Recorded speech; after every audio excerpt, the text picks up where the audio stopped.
Hello students, मैं हूं राजीव और आप सभी का स्वागत है एम्स एकेडमी पर। तो पहले मैं मैथ्स का जो यूट्यूब चैनल था उसमें मैं 9, 10, 11, 12 की सारी वीडियोस अपलोड करता था। तो कहीं ना कहीं बच्चे परेशान होते थे, तो इसलिए मैंने चैनल सेपरेट कर दिए। 9th के लिए सेपरेट, 10th का सेपरेट, 11th का सेपरेट एंड 12th के लिए भी बहुत जल्द सेपरेट कर दूंगा। अभी तो मेरे 3 चैनल्स हैं मैथ्स के लिए, जिसमें मैं आपको 9, 10, 11 की मैथ्स पढ़ा रहा हूँ। जैसा कि आपने देखा कि किस तरीके से हम 11th क्लास में बहुत अच्छा स्कोर कर सकते हैं। देखिए, अभी तक जो आपने पढ़ा है ना, 6th से 7th, फिर 8th, फिर 9th में जो आपका लेवल था ना, वो थोड़ा सा अप कर दिया गया था। 6th, 7th, 8th और 9th का लेवल थोड़ा सा इंक्रीज कर दिया गया था। फिर आपका आता है 10th और 10th के बाद आता है आपका 11th। तो इतना ज़्यादा गैप रहता है 9th और 11th में। उसकी वजह यह है कि चैप्टर्स कंप्लीटली चेंज हो जाते हैं। जब आप 10th तक पढ़ते रहते हैं तो चीज़ें रिपीट होती रहती हैं, जिसकी वजह से आपको ज़्यादा एफर्ट्स नहीं डालने पड़ते, आपको चीज़ें पहले से ही पता होती हैं। बट 11th क्लास में प्रॉब्लम ये होती है कि सारे चैप्टर्स मोस्टली कंप्लीटली डिफरेंट होते हैं, जिसकी वजह से आपको सारे फॉर्मूले दोबारा से लर्न करने पड़ते हैं, सारे कॉन्सेप्ट दोबारा से सीखने पड़ते हैं, डेफिनेशंस वगैरह जो कुछ भी है ना, वो आपको लर्न करना पड़ता है। सिर्फ प्रैक्टिस से बात नहीं बनती, आपको लर्न भी करती पड़ती है चीज़ें। और जबकि 10th क्लास तक पीछे से जो आता चला जा रहा है वही थोड़ा सा अपग्रेड करके आपको दे देते थे। तो अब हम समझेंगे कि भाई 11th क्लास में कैसे पढ़ना चाहिए जिससे कि हम अच्छा स्कोर कर पाए। ठीक है, तो उसके लिए आपको करना क्या होगा, सबसे इंपॉर्टेंट जो चीज़ है वो है आपकी NCERT। 11th क्लास में मोस्टली जो आपको क्वेश्चंस मिलेंगे वो NCERT से ही मिलेंगे।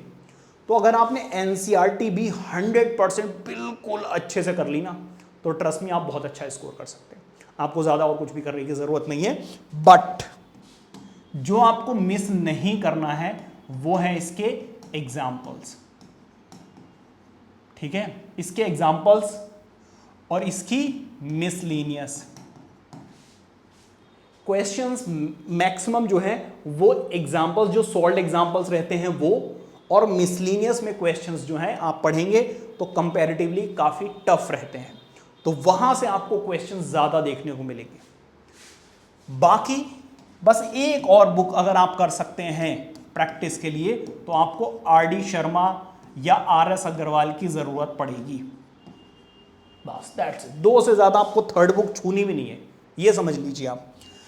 तो जैसे ही आपका फर्स्ट चैप्टर शुरू होगा, लेट से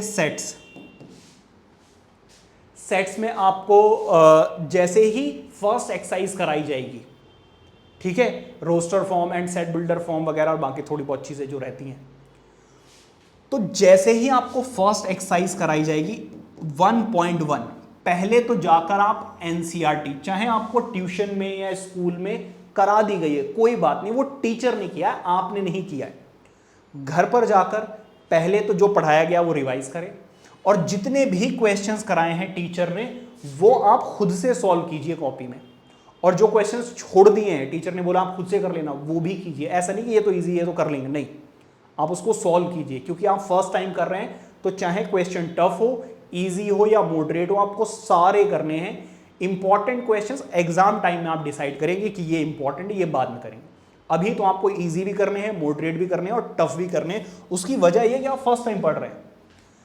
NCERT के जब आप क्वेश्चंस करेंगे तो एग्जाम्पल्स में ऐसे बच्चे नजर डाल लेते हैं, अच्छा हाँ इसका ये आंसर है, नहीं, एग्जाम्पल्स को भी प्रॉपरली सॉल्व कीजिए जैसे आप एक्सरसाइज के क्वेश्चंस करते हैं।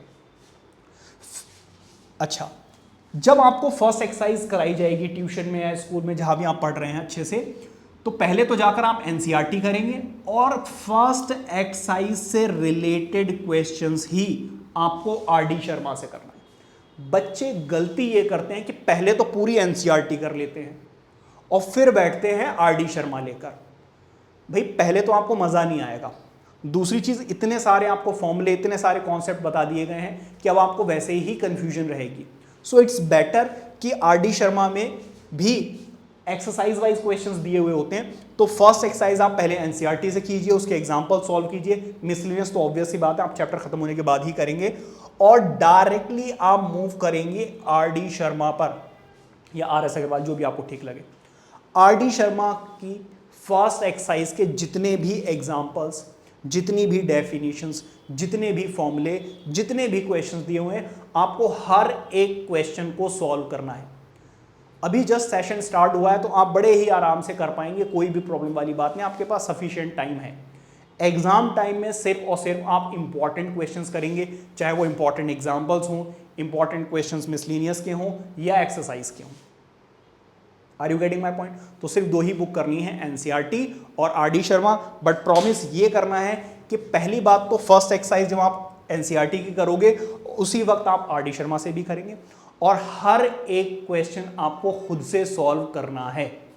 ऐसा नहीं कि कुछ क्वेश्चंस कर लिए आर.डी. शर्मा से, नहीं, हर एक क्वेश्चन करना है। ठीक है, अगर आप ये दो बुक्स कर लेंगे, ट्रस्ट मी, आपको कोई प्रॉब्लम नहीं होने वाली है। 11th क्लास में भी आप अच्छा स्कोर करेंगे। तो आई होप कि आपको समझ में आ गया होगा। बाकी इस चैनल को सब्सक्राइब कर लीजिए, क्योंकि जैसे ही आपके लिए वीडियोस अपलोड होंगी, अब आपको पता होगा अगर नोटिफिकेशन आई है तो वो वीडियो आपके लिए ही है। मिलते हैं नेक्स्ट वीडियो में अपने फर्स्ट चैप्टर सेट्स के साथ। Till then take care, bye bye.